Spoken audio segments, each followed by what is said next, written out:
بسم اللہ الرحمن الرحیم۔ السلام علیکم ورحمۃ اللہ وبرکاتہ۔ جب صبر کا پیمانہ لبریز ہو جائے تو دوسرے لفظوں میں یہ کہہ سکتے ہیں کہ ہم کتنا صبر کریں جب اللہ ہماری سنتا ہی نہیں، اللہ سے رو رو کر گڑ گڑا کر دعائیں کرتے رہیں اور دعائیں کر بھی رہے ہیں مگر اللہ کی طرف سے جواب ہی نہیں آتا، مطلب دعائیں فریادیں اور حاجات پوری ہی نہیں ہوتی۔ محترم ناظرین، قیامت کے دن اللہ رب العزت ایک بندے کو کھڑا کر، یہ وہ بندہ ہوگا جس کا رزق دنیا میں بہت تھوڑا، بہت قلیل مقدار میں رہا ہوگا۔ وہ مفلسی اور غربت کی زندگی دنیا میں گزار کر آیا ہوگا اور اس نے تنگی پر صبر اور شکر کے ساتھ وقت گزارا ہوگا۔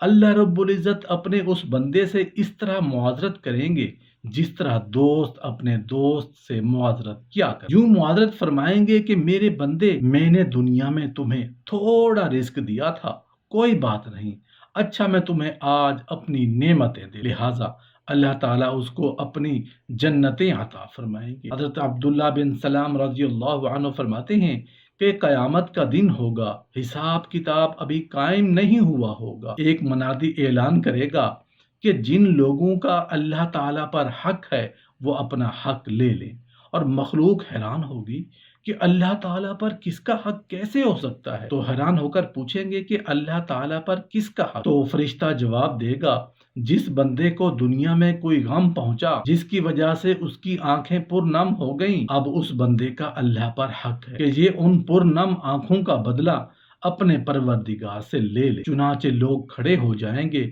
کہ مجھے بھی غم ملا تھا، مجھے بھی غم ملا تھا، مجھے بھی پریشانی ملی تھی، مجھ پر بھی مصیبتیں اور پریشانیاں آئی تھیں، میں بھی رویا تھا، یوں اس کو اللہ رب العزت اپنی شان کے مطابق اجر دیں گے جو ان کے گناہوں کی بخشش کے لیے کافی ہو جائے گا۔ حدیث پاک میں آتا ہے کہ خوشیاں اللہ تعالیٰ کے سامنے ہاتھ باندھ کر روزانہ کھڑی ہو جاتی ہیں کہ اے اللہ، ہمارے لیے کیا فیصلہ ہے؟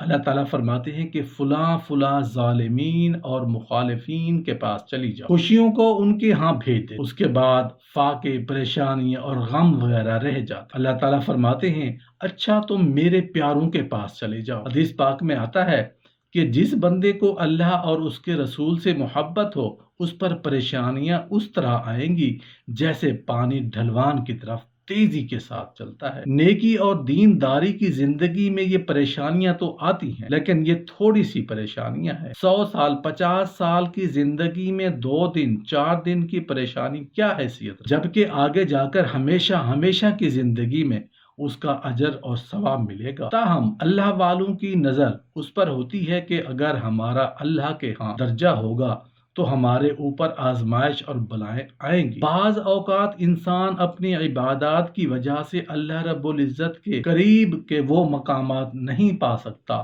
جو اللہ تعالیٰ اسے دینا چاہتے ہیں، تو اللہ تعالیٰ پھر اس کے اوپر کچھ برے حالات بھیج دیتے ہیں۔ جب وہ بندہ ان حالات میں صبر کرتا ہے تو اللہ تعالیٰ اس کو سبب بنا کر اس بندے کو بلند مقام عطا فرما دیا کر۔ چنانچہ روایت میں آیا ہے کہ جب کوئی بیمار آدمی صحت یاب ہوتا ہے تو اپنے گناہوں سے ایسے پاک ہو جاتا ہے جیسے اس دن تھا جب اس کی ماں نے اسے جنم دیا تھا، اور جس طرح خزاں کے موسم میں درخت کے پتے گرتے ہیں اسی طرح بیمار آدمی کے جسم سے اللہ تعالیٰ اس کے گناہوں کو دور کر دیا کر۔ ایک روایت میں آیا ہے کہ ابھی میزان عدل قائم نہیں ہوگا، ایک فرشتہ اعلان کرے گا صبر کرنے والے کہاں، تو صبر کرنے والے کھڑے ہو جائیں گے۔ وہ فرشتہ کو لے کر جنت کی طرف جائے گا اور کہے گا جاؤ، وہ صبر کرنے والے سارے کے سارے جنت کے دروازے پر پہنچ جائیں گے اور کہیں گے جنت کا دروازہ کھولو اور ہمیں جنت میں داخل ہونے دو۔ اب رضوان جو جنت کا داروغہ ہے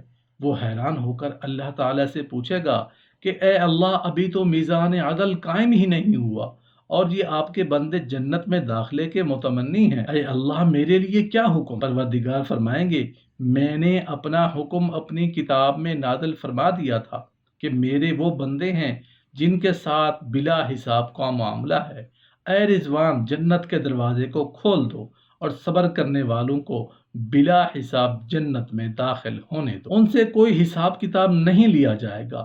صبر کرنے والوں میں ایک درجہ تابعین کا ہے۔ اس کا مطلب ہے کہ انسان اپنا غم اور پریشانی دوسروں کو بتانا چھوڑ دے۔ اس کا مطلب یہ بھی نہیں کہ بیوی خاوند کو نہ بتائے، بیٹا باپ کو نہ بتائے، مریض حکیم کو نہ بتائے۔ نہیں، یہ ضروریات ایک ہوتا ہے تذکرہ احوال کے لیے بتانا، وہ نہیں بتانا چاہیے۔ اس کو بتایا، اس کو بتایا، حالات سنانے کی خاطر بتانا، اس سے منع کیا گیا۔ ورنہ کوئی تکلیف تو ڈاکٹر کو بتا دینے میں کوئی حرج نہیں، بیٹا باپ کو بتائے کوئی حرج نہیں، بیوی خاوند کو بتائے تو کوئی حرج نہیں۔ اگر بیوی کسی کو نہ سنائے گی، اگر اپنے خاوند کو نہ بتائے، لیکن جس چیز سے منع کیا گیا ہے وہ یہ ہے کہ کچھ لوگوں کی زبان پر بات ہی یہی رہتی ہے، جہاں بیٹھے بس جی کیا کریں، عجیب مصیبتوں میں پھنسے ہوئے، اللہ تعالیٰ تو ہماری سنتا ہی نہیں۔ اس قسم کی گفتگو ہمیشہ شکوے میں شامل ہوتی ہے۔ ایسا کہنے والے گویا یوں کہہ رہے ہوتے ہیں کہ اللہ تعالیٰ نے ہمارے ساتھ اچھا نہیں کیا۔ صبر کرنے والوں میں ایک درجہ زاہدین کا ہے۔ وہ درجہ یہ ہے کہ انسان کو اگر کوئی مصیبت پیش آئے تو وہ اس کے اوپر راضی رہے۔ جب بندہ ہر حال میں راضی ہوتا ہے تو اچھے حالات ہوں تو راضی ہے، برے حالات ہوں تو بھی راضی ہے۔ یہ زاہدین کا صبر کہلاتا ہے۔ صبر کرنے والوں میں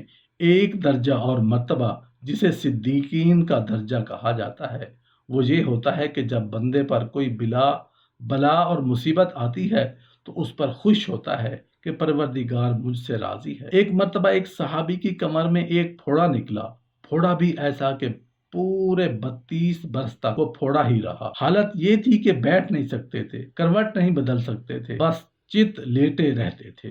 کھانا کھا رہے ہیں تو بھی چت لیٹے ہوئے ہیں، استنجا کر رہے ہیں تو بھی چت لیٹ کر نماز پڑھ رہے ہیں۔ تو اشاروں سے 33 برس میں اس حالت میں گزارے، اندازہ لگائیں کس قدر عظیم تکلیف ہوئی، کتنی اذیت برداشت کی ہوگی۔ لیکن اس تکلیف کے باوجود ان کے چہرے پر نظر پڑتی تھی تو چہرے پر تکلیف کے آثار دور دور تک دکھائی نہیں دیتے تھے۔ چہرہ بالکل تر و تازہ اور حشاش بشاش دکھائی دیتا تھا۔ لوگوں نے پوچھا حضرت بیماری تو آپ کو اتنی شدید ہے کہ اذیت کی کوئی انتہا نہیں، بیٹھ نہیں سکتے، اٹھ نہیں سکتے، لیکن چہرہ اتنا شاداب ہے کہ کسی تندرست آدمی کا بھی نہیں ہو سکتا، آخر اس کی وجہ کیا؟ صحابی نے جواب میں فرمایا ہاں اس کی وجہ یہ ہے کہ جب اللہ نے مجھے یہ تکلیف دی تھی تو میں نے اللہ سے شکوہ نہیں کیا، صبر اور تحمل سے کام لیا اور کہا اے اللہ تیرا شکر ہے تو جس حالت میں رکھے میں اس پر راضی ہوں۔